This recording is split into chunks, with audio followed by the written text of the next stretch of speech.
ሰላም እስከ 60% የሚደርስ የቤት ኪራይ ጭማሪ መደረጉ ታወቀ። ከኪራይ ውል ጋር በተያያዘ ቤት ለቤት የሚደረግ ቁጥጥር እንደሚጀመርና ወደ ውል ያልገቡ አከራይና ተከራይ ቅጣት እንደሚጣልባቸው ሰምተናል። ባለፉት ወራት በአዲስ አበባ የሚታየው የቤት ኪራይ ዋጋ ከተማዋን በጣም ውድ ከሆኑ 10 የአፍሪካ ከተሞች መካከል አንዷ ማድረጉ ታውቋል። አሁን ከቤት ኪራይ ጭማሪ ጋር በተያያዘ የወጣውን ዝርዝር መረጃ አንድ በአንድ ወደ እናንተ እናደርሳለን። ባላችሁበት ከተማ ስላለው የቤት ኪራይ ጉዳይ በሐሳብ መስጫው ላይ አስተያየታችሁን እየጻፋችሁ እስከ መጨረሻው አብራችሁን ቆዩ። መንግስት ይፋ ያደረገው የአከራይ ተከራይ ሕግ ተግባራዊ እየተደረገ ቢሆንም ቤት ተከራዮች ከፍተኛ ሂሳብ እየተጨመረባቸው እንደሚገኝ ያሰባሰብነው መረጃ ያመለክታል። ብዙ ነዋሪዎች የመኖሪያ ቤት ኪራይ ቁጥጥርና አስተዳደር አዋጅ ታውጆ ወደ ስራ ቢገባም ሁኔታው እየተባባሰ እንጂ የመሻሻል ምልክት አለማሳየቱን ተናግረዋል። አዲሱ አዋጅ የተከራዮችን መብት ለመጠበቅና በአከራዮችና በተከራዮች መካከል ፍትሐዊነትን ለማምጣት የተነደፈ መሆኑን መንግስት በተደጋጋሚ ጊዜ ሲገልጽ ቆይቷል። በአዋጁ መሰረት ሁሉም የኪራይ ስምምነቶች በይፋ እንዲመዘገቡ ከመጠየቅ ባለፈ የቤት ኪራይ የሚጨመርበትን አሰራርም በይፋ አስቀምጧል። መሬት ላይ ያለው እውነታ ከዚህ በጣም የተለየ መሆኑን ነው በተለይም የአዲስ አበባ ነዋሪዎች ያስታወቁት። ብዙ ተከራዮች አዲሱ አሰራር ከመተግበሩ በፊት ከነበረውን በበለጠ የቤት ባለቤቶች የቤት ኪራይ ዋጋ እየጨመሩ መሆኑ ነው የተገለጸው። አንዳንዶችም በጥቂት ወራት ልዩነት የኪራይ ዋጋ በእጥፍ እንደጨመረባቸው ተናግረዋል። አንዳንድ አከራዮች በበኩላቸው ውል ማስመዝገብ እንደማይፈልጉና ከዚህ ቀደም በነበረው አሰራር መሰረት ያለምንም ውል ቤት መከራየት ለሚፈልግ ብቻ ቤታቸውን እንደሚያከራዩ ለማወቅ ችለናል። ምክንያት እየፈለጉ የሚደረገው የቤት ኪራይ ጭማሪ ብዙ ተከራዮችን በማማረር ላይ ይገኛል። መንግስት ቁጥጥር እንደሚያደርግ ቢያሳውቅም እስካሁን ድረስ ምንም አይነት እንቅስቃሴ እየታየ አይደለም ሲሉ ነዋሪዎቹ ገልጸዋል። የመኖሪያ ቤት አከራይና ተከራይ ውል የህዝብ ተወካዮች ምክር ቤት ባለፈው ዓመት ያጸደቀውን የመኖሪያ ቤት ኪራይ ቁጥጥርና አስተዳደር አዋጅን መሰረት በማድረግ የሚፈጸም እንደሆነ ይታወቃል። በአዲሱ አዋጅ ያልተረጋገጠና ያልተመዘገበ የመኖሪያ ቤት ኪራይ ውል እንዳልተደረገ ይቆጠራል ይላል። በህጉ መሰረት ውል ያልፈጸሙ አከራይም ሆነ ተከራይ ባልተመዘገበ የኪራይ ውል መብታቸውን ሊጠይቁ አይችሉም ተብሏል። በዚህም መሰረት የአከራይና ተከራይ ለወራት ያህል የአዲስ አበባ ቤቶች ልማት አስተዳደር ቢሮ ባስቀመጠው የጊዜ ገደብ አከራይና ተከራይ ውል ሲፈጽሙ መቆየታቸው የሚታወስ ነው። መንግስት እርምጃ ቢወስድም ነዋሪዎች ግን የቤት ኪራይ ጭማሪ እያስመረራቸው መሆኑን ነው በተደጋጋሚ እየገለጹ የሚገኙት።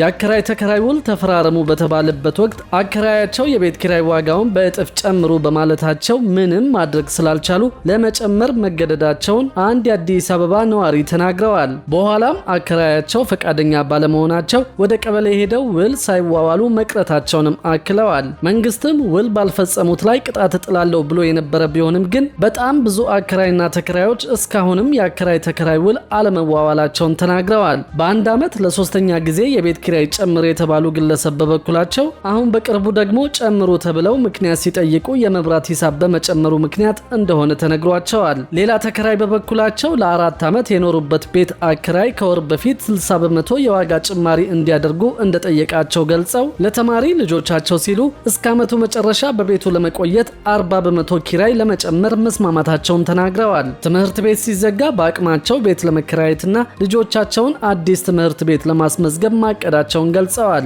ውል የፈጸሙ አንዳንድ አከራዮችም ከውል ውጪ የቤት ኪራይ ጭማሪ ለማድረግ ሙከራ እያደረጉ እንደሚገኝ ታውቋል። መንግስት ውል ያልፈጸሙ አከራዮችን እየቀጣ ውል እንዲፈጽሙ ለማድረግ መወሰኑን ቢገልጽም እስካሁን ምንም እንቅስቃሴ እያደረገ አይገኝም። በዚህ ምክንያትም የአዲሱ አዋጅ አፈጻጸም ዝቅተኛ መሆን አከራዮች በህግ ከተቀመጠው አሰራሮች እንዲንቀሳቀሱ እያደረጋቸው መሆኑ ተጠቁመዋል። በጉዳዩ ዙሪያ ጥያቄ የቀረበለት የከተማና መሰረተ ልማት ሚኒስቴር ቁጥጥሩ ጠንካራ አለመሆኑን ገልጿል። የአዲስ አበባ ከተማ ቤቶች ልማት አስተዳደር በበኩሉ በአሰራሩ ላይ ክፍተት መኖሩን አምኖ ጠንካራ እርምጃ እንደሚወስድ አስታውቋል። ቤት ለቤት በመሄድ አዋጁን አተገባበር በተመለከተ ቁጥጥር እንደሚያደርግም ነው ያስታወቀው። በተለይም ውል ሳይፈጽሙ ቤት በሚያከራዩ የቤት ባለቤቶች ላይ ጠንከር ያለ ቅጣት እንደሚጣል አስታውቋል። ቤት ለቤት የሚደረገው ቁጥጥር መቼ እንደሚጀመር ግን በይፋ የተገለጸ ነገር የለም። የህጉ ዓላማ የቤት ኪራይን ማረጋጋትና ተከራዮችን ከድንገተኛ ጭማሪ ለመጠበቅ ቢሆንም ያለው የቤት የቤት እጥረት ክፍተቱን እንዳሰፋው ባለሙያዎች ጠቁመዋል። የቤት ፍላጎት በፍጥነት እያደገ የቤት አቅርቦት ውስን በመሆኑ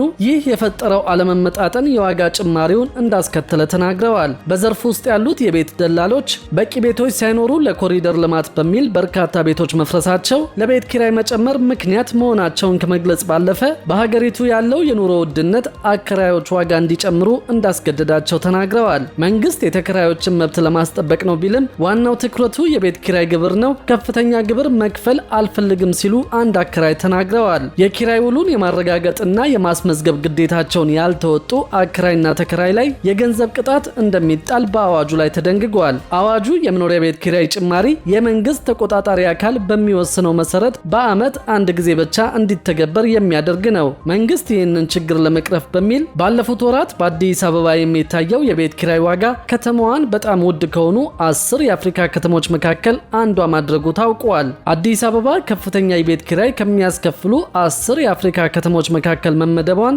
ኑምቤዮ የተሰኘው ዓለም አቀፍ የኦንላይን ዳታቤዝ ተቋምን ጠቅሶ ቢዝነስ ኢንሳይደር አፍሪካ መዘገቡ የሚታወስ ነው። እንደ ቢዝነስ ኢንሳይደር አፍሪካ ዘገባ ከሆነ የአዲስ አበባ ከተማ የኪራይ መረጃ ጠቋሚ 22 ሆኖ የተመዘገበ ሲሆን በዓለም አቀፍ ደረጃ ደግሞ ከተማዋ 202ኛ ላይ ተቀምጣለች።